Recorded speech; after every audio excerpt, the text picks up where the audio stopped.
I'm only doing the audio on my laptop and I'm recording on an iPhone right here because my laptop is gonna be 5 years old and it's freaking slow as heck. Anyways, these are the tracks right here. I'm gonna be done with the lyrics tomorrow, 100%. And as for, producing and, adding synths and fixing drums and adding violins and, things of that nature, that's going to be done within a week. That's the least of my worries. What I want is to have the lyrics down, have the flows down, have the cadences and all of that solidified.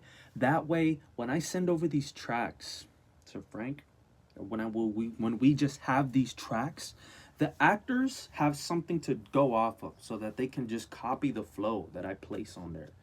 And that's it. That's all they have to do. They ain't got to worry about, oh, how do I say this? How do I say that? Boom, it's all laid out. Just copy the flow, take my flow. It's cool. And then this is what I'm showing right now. I'm showing all the tracks.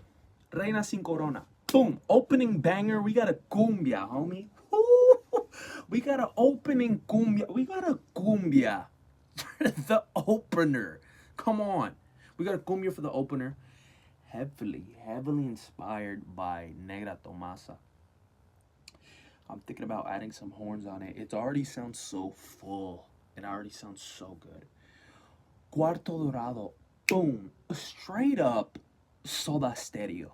Straight up Soda Stereo. Like, I kid you not. This is like a banger. This is a pop rock banger. Next up, we got El Atendido. El Atendido, man. It's like, I want to say like mariachi vibes, but not in a happy way. Like, in a.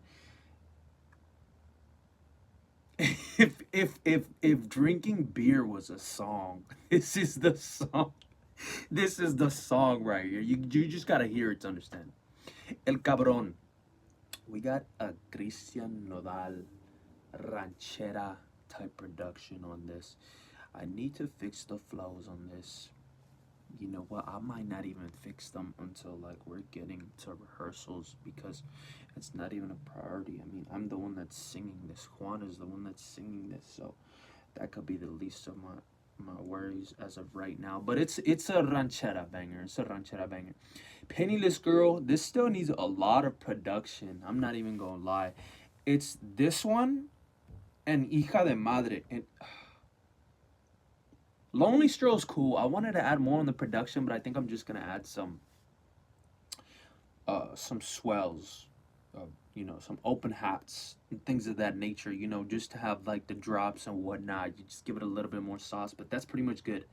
Hija de Madre is the one that's really gonna be the most work because it's just all over the place. We got a handful of instruments. I need to double check the lyrics to see if we got some type of a chorus going on or whether or not it's just straight up lyrics without any sort of, traditional song structure because I don't really remember. And the way that I have it set up is 5 instruments, and as the song progresses, an instrument is added over the production.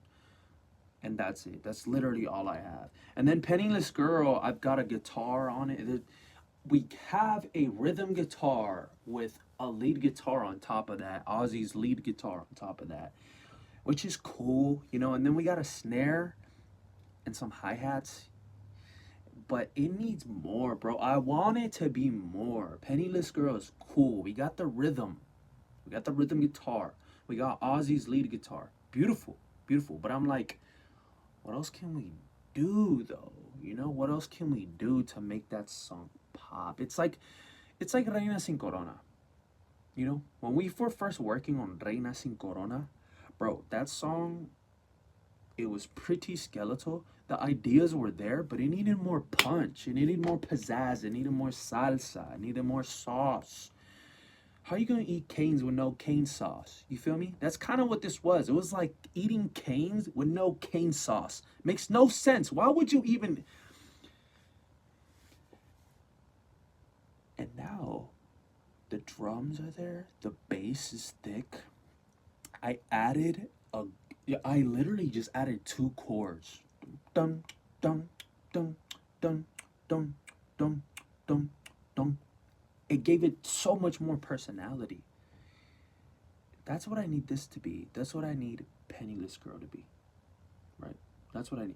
Whereas this one, there's a lot of stuff going on production in terms of, instrumentals and the production. There's so much that I can work with. It's just kind of like structure and where to place certain instruments. Whereas this, it's super skeletal. It needs more. It needs more body. Margarita's standard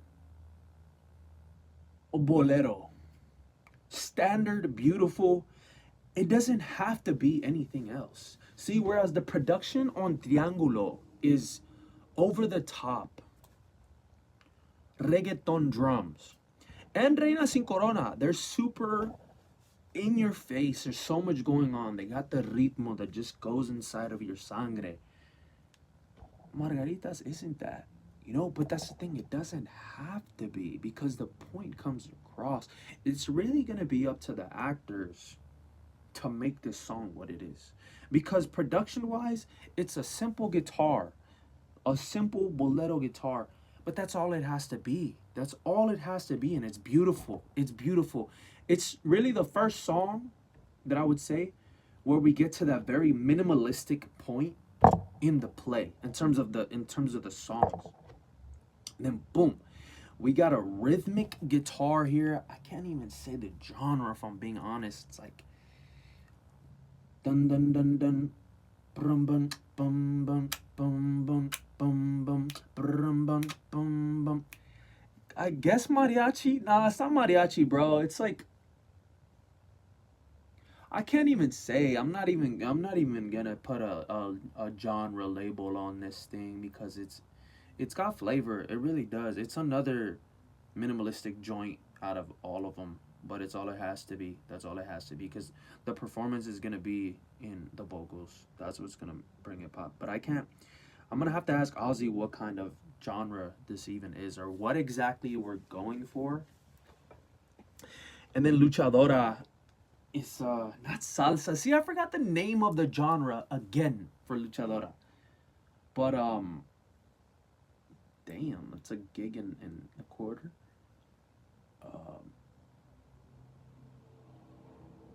Polka?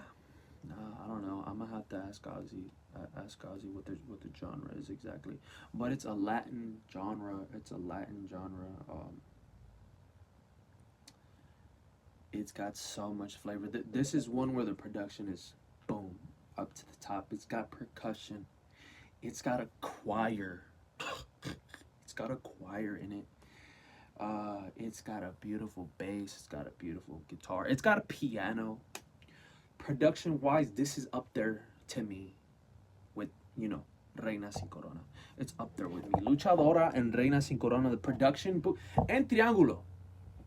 These three, bro, 1, 2, 3, the production is boom, over the top, super layered. There's so much going on, so much body, so many instruments playing with each other. Hija de madre. Man, see, this is one where there's a lot of instrumentation happening. But like I said, it's just lacking structure. This is one of the most original ones because the others, we used Logic. Henry used Logic to make like some presets, and then we worked off of the presets of instruments. But this is, I believe this is raw. If not, I think it just has. No, it doesn't. It's just raw. Like this is from production wise. From scratch, homie. So is Reina Sin Corona. Both of these are from scratch. Se fue. This is a reprise of Margaritas. So it's the same thing. It's all it has to be, though, because at this point in time, man, Don Candido lost his wife. And that's all it has to be. The performance has to shine when it comes to this. Because it's not about the production. We already got, boom. We already got crazy production on Luchadora. We already got crazy production on El Cabrón, en Reina Sin Corona, and El Cuarto Dorado. We need this simple moment again. This simple, sentimental moment of Don Candido talking about his wife. And then boom. Lonely Stroll. this freaking song, man. If people don't cry with Se Fue, I hope y'all cry with Lonely Stroll, bro, because the production on this is so heartfelt. It's so passionate. It's got about 5 instruments or 5 layers of different instruments. It's got some piano, it's got some really good violin in there, some strings, really good strings. And I was thinking about adding more, but honestly, it's good. I love it the way that it is. Lonely Stroll, I love it the way that it is. I might just change some things structurally, but in terms of adding more instruments, nah, this is cool. I don't need to add more instruments. It's perfect the way that it is. Triángulo. Now the energy's back up. We just came down, right? So after Luchadora, it's still kind of upbeat, but boom, give you Hija de Madre. Oh man, a beautiful moment with the mother and the daughter, right? It's gonna be uplifting. The energy isn't gonna be super high and in your face. Neither is Se Fue because it's a reprise of Margaritas. And Lonely Stroll is that joint where everybody, I want to see people cry. So guess what? We bring the energy back up with the freaking reggaeton track. It's only right. It's only right. We gave you the cumbia. We gave you the rock en español, right? We gave you the ranchera. We gave you a freaking mariachi-esque type of beer drinking pisteando ass song. What else do we need? Of course, we need a freaking cumbia. And that's what Triángulo is. My bad. A reggaeton track. Excuse me. We need a reggaeton track. Come on, everybody go. Everybody recognizes that drum pattern, bro. It's universal, bro. It's in everybody's bone, bro. It's in everybody's bones, bro. Production wise, I got the drums down. I don't know whether or not I'll add anything else sonically. I think it's cool like that, you know, just some swells, some reversed open hats and things of that nature. And ending it off with La Bruja. It's a nod to the original song, La Bruja. I forgot the artists. I don't know whether or not we should change anything on this song. My dad, I should say, said it doesn't really fit the ending. It just doesn't make sense. Like, why would you guys put that song there? And, you know, blah blah blah, he he, ho ho ho, ha ha ha, whatever. I want to talk to Frank about that though. I want to talk to him about it before we decide on it because it's the last freaking song. You know, it's the last freaking song. We're not gonna end it with Triángulo, bro. We're not doing that. So either this song changes completely, or we work it out. But I think we would have to change the lyrics dramatically. Like, I'm talking scrap it completely 100%. Because I understand that it's a nod to the song La Bruja. But does it make sense? Like, within the context of what we're doing here, does it make sense for being the last song, right? So that's what we're looking at. So you have just seen a just a quick summary of what we're working with in terms of the songs. Stay tuned.